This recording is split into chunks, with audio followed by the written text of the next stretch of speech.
Depois de 2 anos, tem como os movimentos do braço voltar?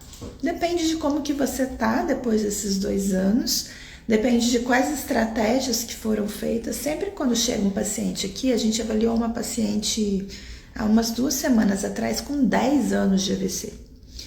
E a queixa era do braço, a falta de coordenação, a falta de capacidade movimental, o lado mais acometido. E só que várias estratégias que a gente faz não foram feitas com essa paciente, por N motivos.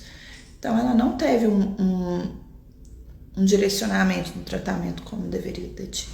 Então antes da gente tentar esses direcionamentos, aliás, antes da gente falar que não tem mais jeito, a gente tem que tentar. A gente tem que tentar ver a resposta, a gente precisa pensar em imagética, que não sei se vocês viram a reportagem que saiu no Fantástico neste último domingo, né? Dia 2 de julho de 23, falando do exoesqueleto, né? E daquele implante que se colocou na região do crânio e na medula.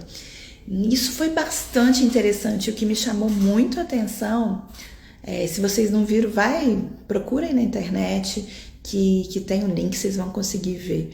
E o que me chamou muita atenção é que aquele implante que era colocado no crânio foi colocado e estabelecia uma conexão na medula. Então, quando o paciente pensava naquele movimento, ativava essa região do cérebro motora através do pensamento e gerava um impulso, uma comunicação na medula que fazia que ele conseguia, através do pensamento, movimentar a perna dele para andar. E o mais interessante, e aí ele já estava conseguindo andar até de muleta, um paciente, né, paraplégico. E o mais interessante é que depois de algum tempo, mesmo sem pensar, ele já estava conseguindo fazer o movimento. Então isso significa que através do pensamento, através da ativação, pelo pensamento da área motora responsável pela perna, que no caso dele especificamente, ele conseguiu criar novas conexões neuronais ali que pudessem ser efetivas na hora que tivesse uma vontade, um movimento voluntário, uma intenção de dar o passo, né? Então isso foi muito interessante, esse achado que os pesquisadores tiveram, é muito interessante. Reforça, né, a terapia mental, a imagética como uma terapêutica da fisioterapia neurofuncional para melhorar essa área de representação motora e para induzir o movimento, né, junto com treino mental e treino do movimento propriamente dito, né? Então, assim, precisa tentar essas estratégias até você falar que não tem como recuperar mais, né?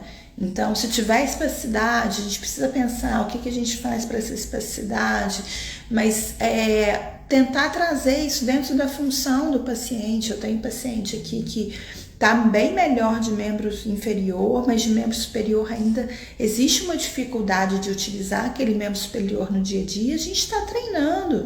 Dentro de casa, como é que você vai fazer? Vai apoiar o membro para tirar uma coisa da mão? Então, como é que você vai fazer esse apoio? Precisa ser transportado para o dia a dia, para a gente entender quais são as dificuldades. Então, é praticamente impossível falar se não avaliar, né? Eu digo que primeiro tem que findar as possibilidades de estimulação de terapêutica antes de você realmente falar que não tem jeito. Obviamente que a gente tem prognósticos. Um braço muito flácido, uma mão muito flácida, tem um prognóstico mais reservado do que até uma mão espástica. Mas uma mão espástica num grau elevadíssimo, que já gerou deformidade, também tem um prognóstico mais reservado. Então, assim, a gente precisa ter essa avaliação para entender melhor o quadro naquele momento.